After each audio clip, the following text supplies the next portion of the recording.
আমাদের মহামায়া যে আবির্ভাব হয়েছিল আমাদের অসুরদের দমনের জন্য, আজকে সেই মহানবমীর দিনে আজকে যে অসুর বধ যে প্রক্রিয়া সম্পূর্ণ হয়েছিল, এটা মহামায়ার যে কৃপা, এটা আমরা কৃপা সান্নিধ্য লাভের জন্য এখানে আজকে আমরা অঞ্জলি দিতে এসেছি।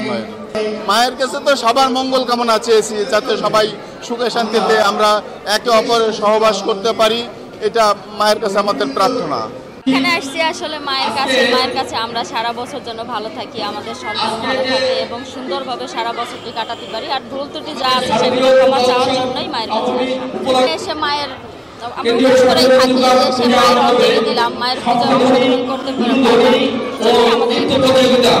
দুর্গা পূজা মনে হচ্ছে আমাদের সব থেকে বড় পূজা। এখানে আমরা আসছি অঞ্জলি দেওয়ার জন্য, মায়ের কাছে অনেক কিছু আমাদের চাওয়ার আছে সেগুলো বলার জন্য।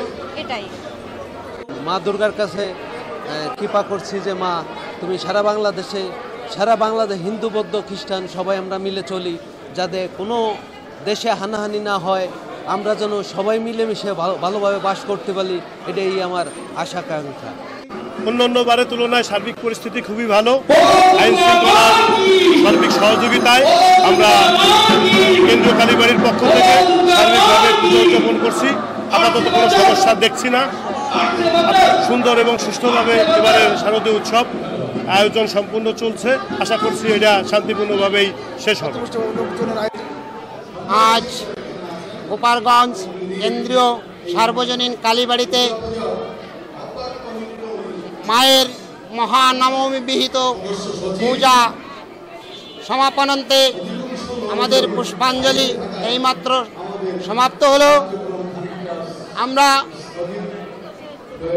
সমস্ত ভক্তবৃন্দকে আশীর্বাদ করছি এবং মায়ের কাছে আমরা প্রার্থনা করছি মা যেন আমাদের সব দুঃখ দুর্দশা বা কষ্ট লাঘব করে এবং আমাদেরকে ঘরে ঘরে শান্তি আনে এবং সারা পৃথিবীর যত অশুভ বিনাশ করে সর্ব অবস্থায় পৃথিবীর সবাই যেন শান্তি লাভ করে, মায়ের কাছে আমাদের সেই রকম প্রার্থনা।